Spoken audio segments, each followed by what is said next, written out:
Obviously, the cameras on the back of our phone are better than the front-facing one. And even with the iPhone 17 Pro and its improved front camera, the rear is still the way to go. So I've always wished that you could put a screen on the back of the phone. What I've always wanted is a MagSafe screen that just slaps on the back, connects with USB-C, easy second monitor connection, nothing to fiddle with. That doesn't seem to exist.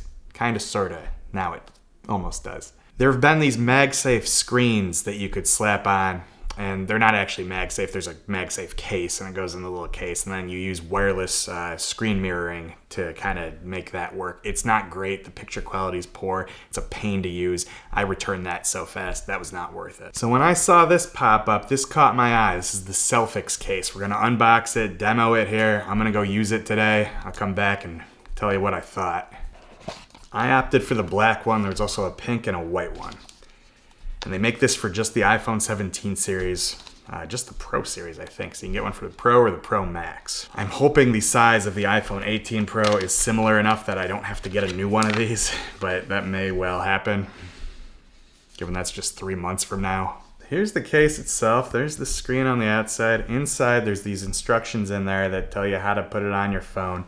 There's also a micro SD card slot, which they're still calling the original name of TransFlash over in China there. I think if you have no intentions of using that, you can slap this little sticker on there. It says dust proof, or maybe that comes on and off easily enough. I don't know. The only other thing it comes with is a user manual. I guess you can get to record to the micro SD at the same time. There's options for that.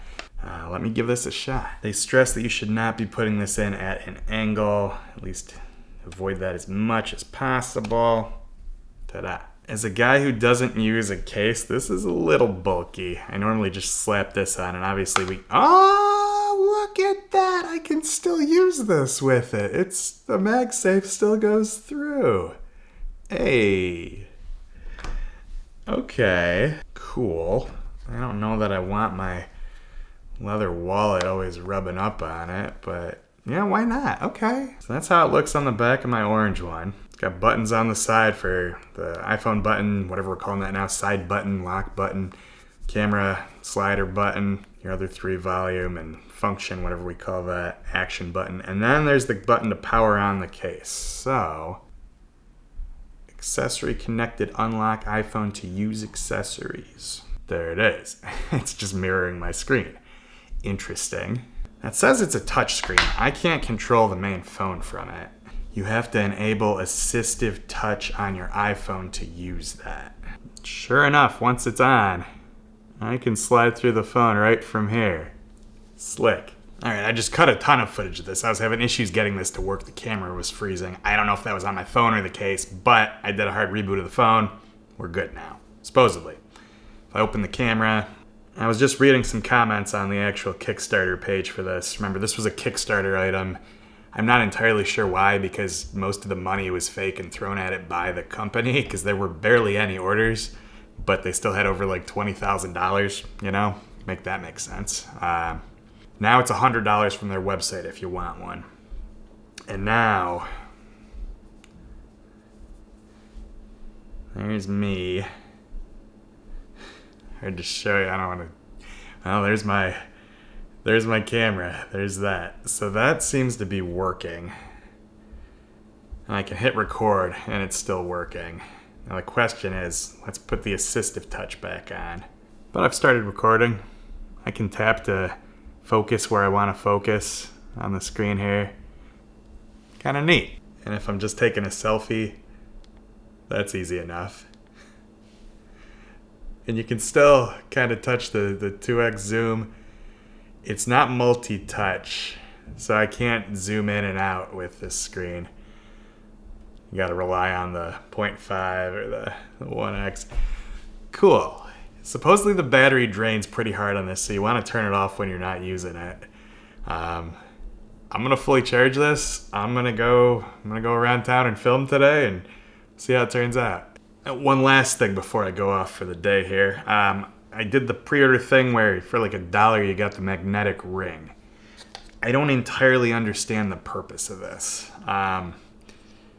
Is it to, like, it's got a very soft back to it. So is it to protect the screen? Is that the idea? But then I still get some functionality. I get a mirror out of it. I don't know. You can kind of use it as a kickstand. Maybe that's the purpose of it. I don't know. But I have it. There it is. For $1, whatever. Alright, I'm back several hours later. Been hopping around town, trying food with some friends. We're doing like food reviews, right? So I'm filming myself. Got some thoughts on this thing. First, here's what I don't like about it. One, there's no data pass through with the USB cord. I use CarPlay wired, even though I can do wireless. I switch tracks enough with music. I don't like the delay with wireless, so I do wired CarPlay. Not with this guy, no data pass through, just charging with that. That's not cool. I can't keep this on my phone during a trip then. That kind of ruins that for me. Ugh. Second, this screen is tiny. It's so small. And here's the thing, with those cameras and them being in that layout, I don't know exactly where I'm supposed to be looking. So I need to practice that and master that. Because you really don't. If you're looking at the screen, you're off center, and the video, you're gonna be off. So I have to train myself. I would love a larger screen. Like, they're finally delivering what I've wanted. A screen on the back of the phone with instant mirroring and none of that screen mirroring garbage with the wireless screens, right? This right now is selling for $100 on their website. There's a link in the description if you want to check it out. It's not like an affiliate link. I don't believe they have that, but you can go check it out.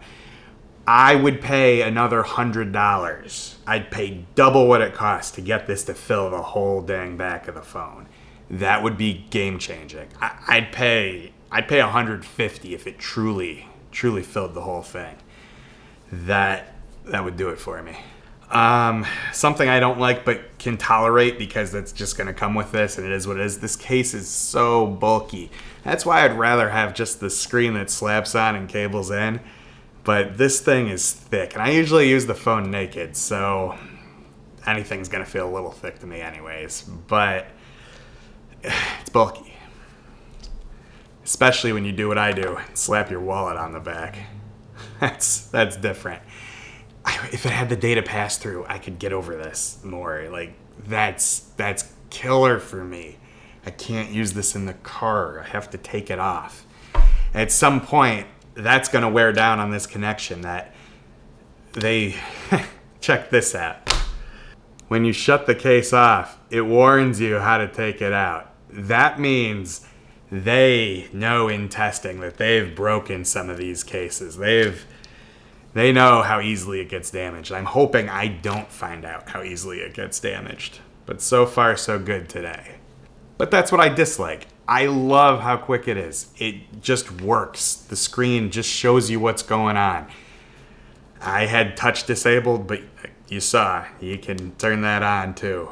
Really cool little case. I don't think there's anything else like this on the market. And if I'm missing out and there is, let me know in the comments because I want to try more. I want to try better ones. I don't know if there is a better one. I'd love to see these guys make this even better. So if that happens, stay tuned. I'll obviously grab it. This is right up my alley. I'll be filming a ton with this. Good stuff. Selfix Selfie Case, iPhone 17 Pro and Pro Max. Despite the flaws, if this is for you, if that sounds like something you can use, there's nothing else like it. Go get it.